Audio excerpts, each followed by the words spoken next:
If we have a look at how the Bible describes the world, we'll have to acknowledge that it's quite a different world from what we are used to think of it. It's actually a different universe.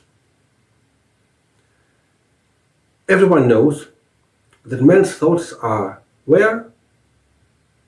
In the head? No, that's what you were taught at nursery school. They told you to think with your head, didn't they? Forget it. Your thoughts are in your heart. As for the brain, the Bible knows nothing about it. The main thinking organ is the heart. You can say it's a figure of speech. No. To you, it's a figure of speech.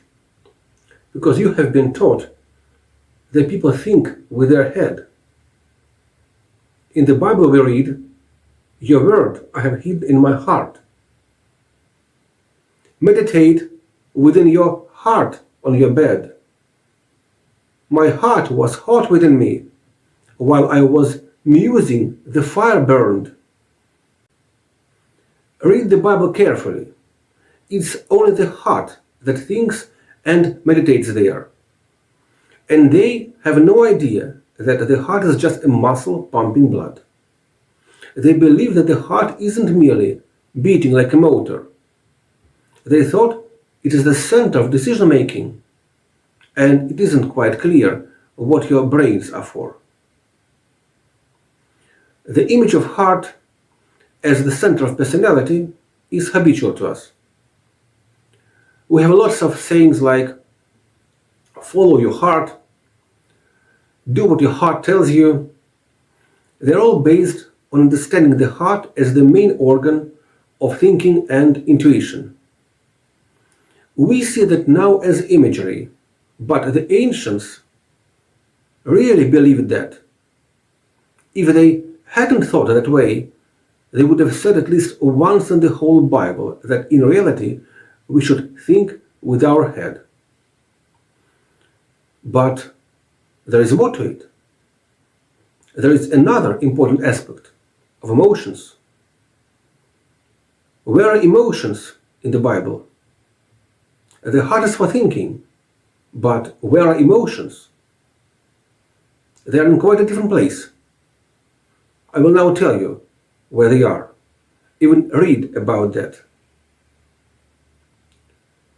But from the KJV translation, it isn't always obvious, because translators had a proclivity to embellishing, to slurring over, to selecting more acceptable words, to concealing something, so that the modern audience didn't get shocked. For example, in the scene where Abraham's servant meets Rebekah and hands her gifts from Abraham, it says that he gave her an earring and bracelets.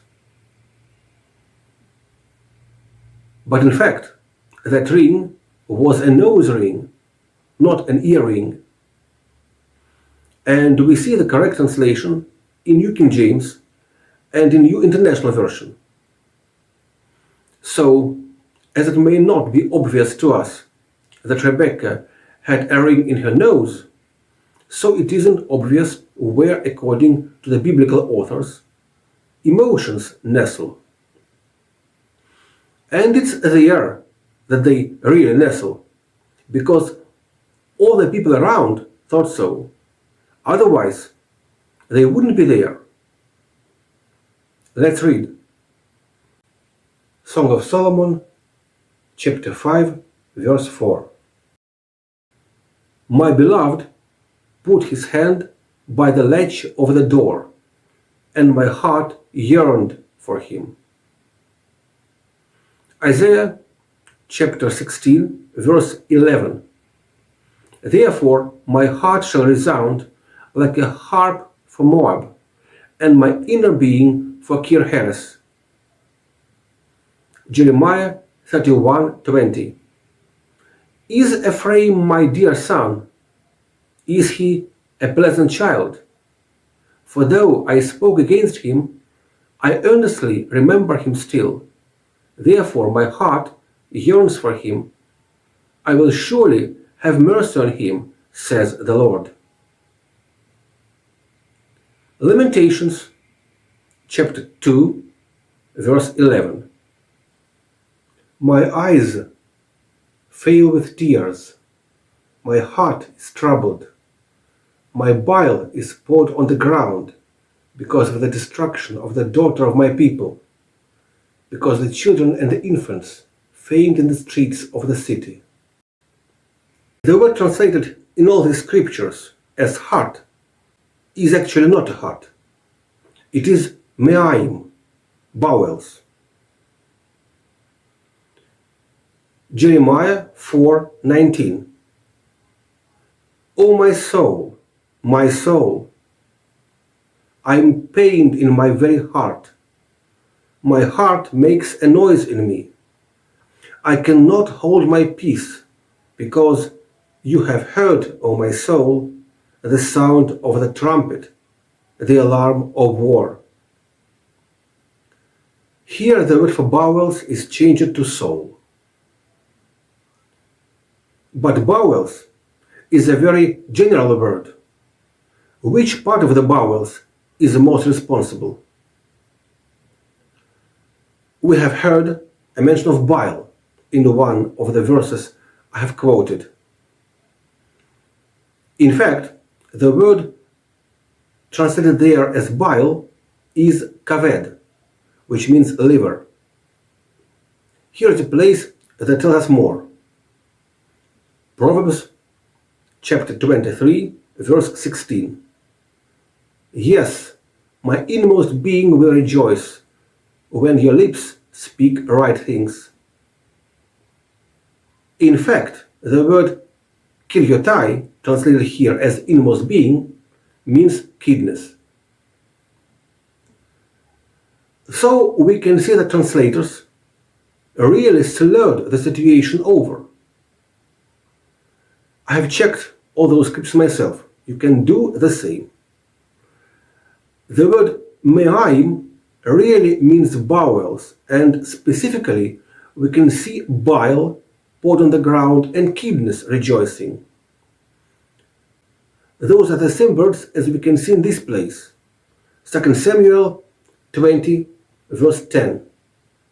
But Amasa did not notice the sword that was in Joab's hand, and had struck him with it in his stomach. Bile and his entrails, which means out on the ground, liver, and he did not strike him again. Thus he died. What can pour out of the stomach? Certainly not a heart. That's what gets troubled, yearns, rejoices. They perfectly realize that when we are worried or excited, we experience various feelings in that area of our bodies. And that's why they had 100% logic. Yes, certainly, where else can emotions be located? Now let's hold everything is exactly how it is described in the Bible. It can be no other way. And whoever believes differently is a dreadful heretic. Let's set up spiritual medicine and spiritual psychology. Our doctors will take such descriptions of feelings in the bowels, as well as thoughts and aspirations in the heart, as a fact. I mean, if you have trouble with your mind, you will go to the cardiologist to have your heart treated. And if you have problems with emotions, you will go to gastroenterologists for them to rummage in your liver and kidneys. That will be a real revolution in medicine. The more so that it turns out that there is still a speck of truth in these descriptions of emotions as nestling in internal organs. They do exert some influence. The thing is that a few types of biologically active substances working together are called hormone of happiness. Those are hormones serotonin and oxytocin, endorphins, a group of opioid-like compounds giving a feeling of euphoria, pleasure, and dopamine. So dopamine is partly produced by the brain itself, but it is also provided by adrenals. That's why joy, at least in part, really has something to do with kidneys. On the other hand, according to research done by experts from the University of Edinburgh, liver diseases are often accompanied by depression and chronic stress. That's because the sick liver can't filter blood properly, and toxins start poisoning all the systems of the organism, including the brain. Therefore, liver really is connected with sorrow. However, it's hardly imaginable that the ancients really knew all those biochemical details. They may have had some intuitive idea of these kinds of influences, but still, those influences certainly are not the primary ones. I mean, you should realize that the ancients had a different idea even about human anatomy. So they had a different logic based on similarity of words alone.